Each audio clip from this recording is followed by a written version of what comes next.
Hey guys, welcome to the next episode of Tarot Talks. This is the sixth installment of the Major Arcana series.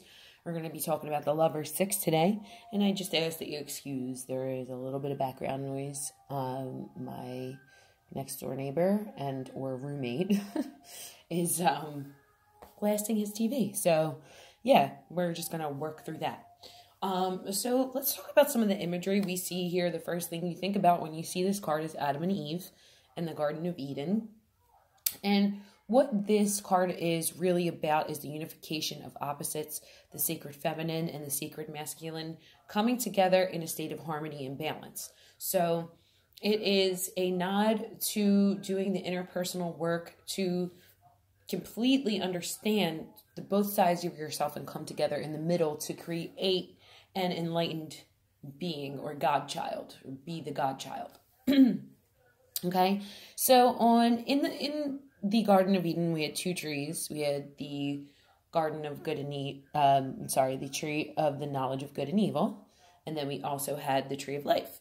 And so that's apparent in the tree on the left of what that tree is. Now the tree on the right, I think the symbology is there for the tree of life, but it doesn't exactly look like it. When we looked at the map of the tree of life behind the high priestess in the Major Arcana 2, we saw the way that it is mapped out. And here it doesn't look anything like the tree of life.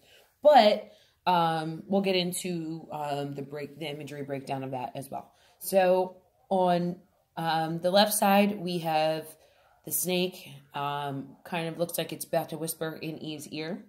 And this kind of makes you wonder about why this knowledge was given to Eve as opposed to Adam, when in this world that we live in now, we're kind of taught that, men are superior. And through the Bible, it seems like God favors men and things of that nature. So we wonder why the knowledge of good and evil was given to Eve and not Adam. So if you think about it, the Bible says that God gives humans free will. And actually, if you think about it, he did not allow these humans to have free will. He told them that if they ate from the tree that they would die. And that was a lie. So he was squandering the information of the knowledge of good and evil. He didn't want the humans to have the same type of knowledge that he had.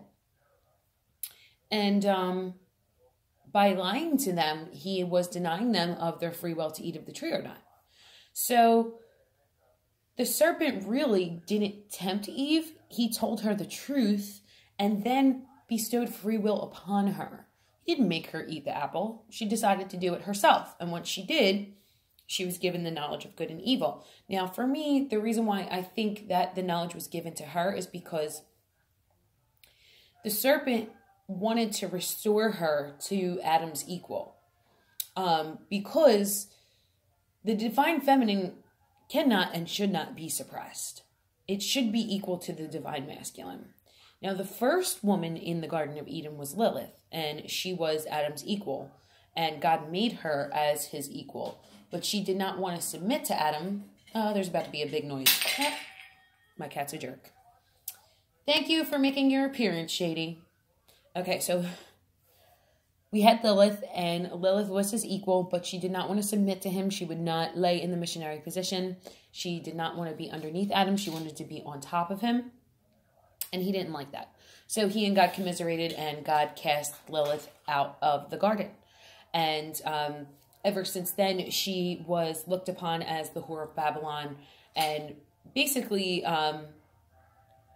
the Lilith archetype is what we learned women to be now. They're completely sexualized.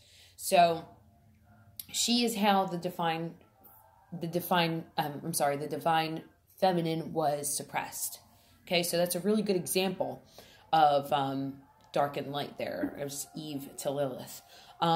So Eve was made from Adam's rib, and she was made as a lesser being because he was there first, and she was made from him. So she was made to submit to him, and she was made in that way. And I feel like the reason why the serpent gave the knowledge to Eve is because men have a desire to conquer. And I think that Adam would have squandered that information and further asserted himself over Eve if he had the information, and he would not have shared it.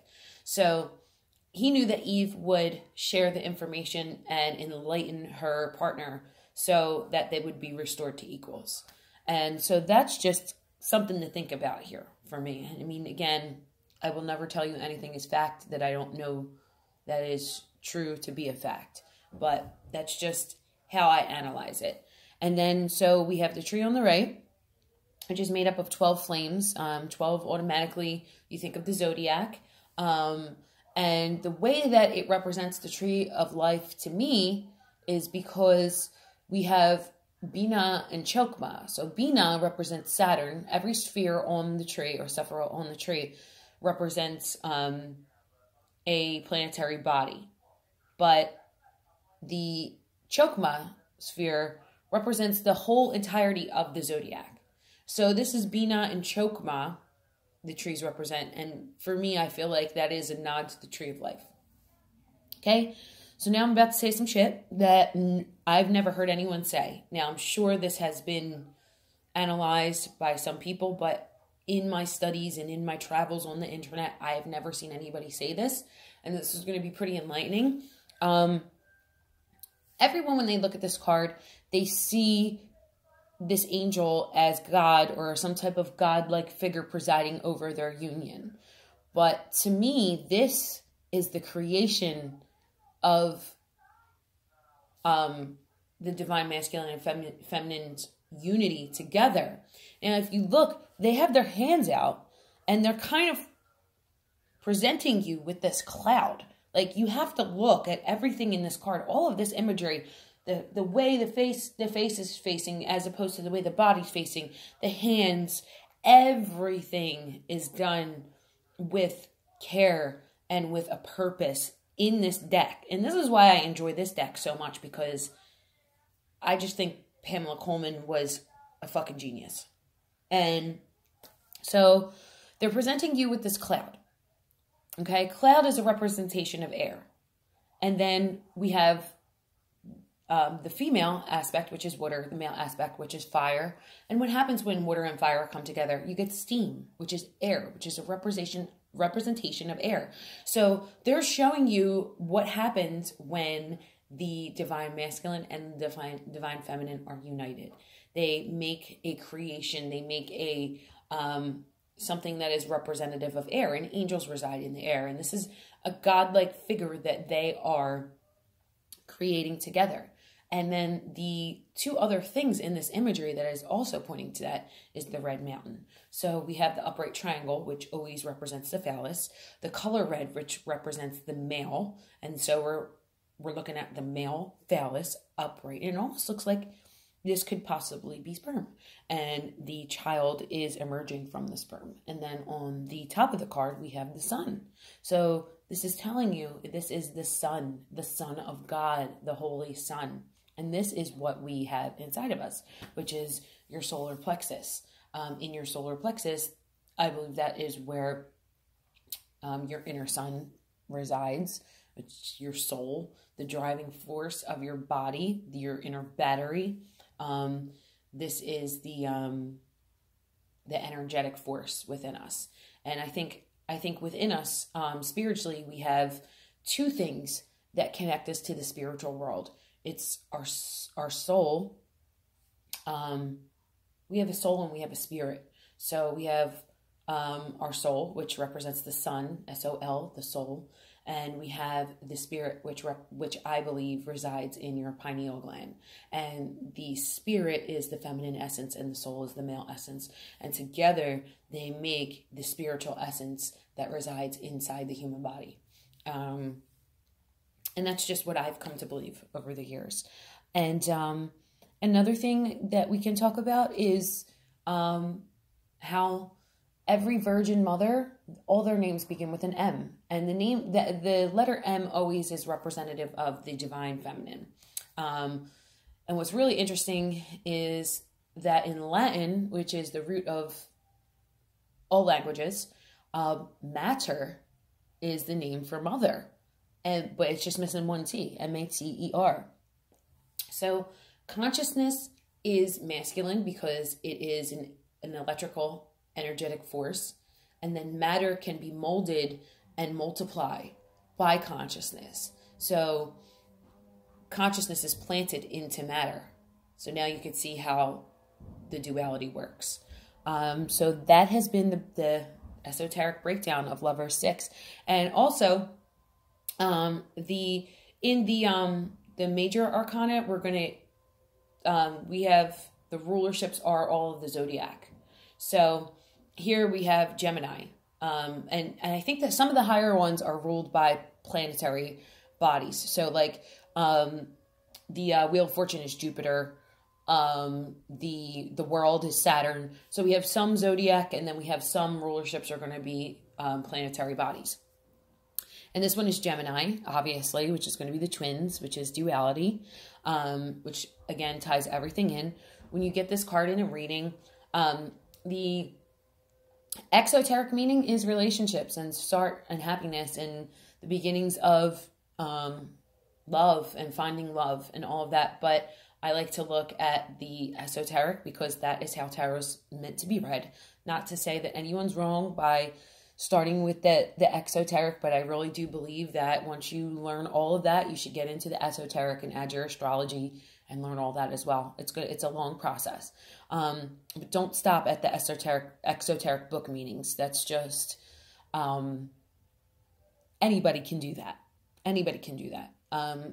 Take it a step further, and become enlightened by what the tarot is trying to tell you. Because once you get into the esoteric meanings, that is where you start to unlock keys within yourself, and it really takes on the essence of the Torah, the book of life, the book of answers. So in a reading, this esoterically just means balance and balancing out the feminine and masculine sides of yourself internally. Once I did my own birth chart, I found out why I always felt like a more masculine woman. And it's because I have 3 of my major planets in Aries. I have Mars, Mercury, and Venus all in Aries. And you have 7 major planets. So that's a big thing. So I am dominant in fire because all of my other things are kind of spread out throughout the wheel. So I have a very male dominance within me that makes me very masculine. And when I talk about the male urge to conquer and control, there's also a dark and light side of that as well. Whereas if a man does the right things and assumes the right role, I will become submissive. But and I'm in a relationship like that now, which is he's my equal and it's beautiful.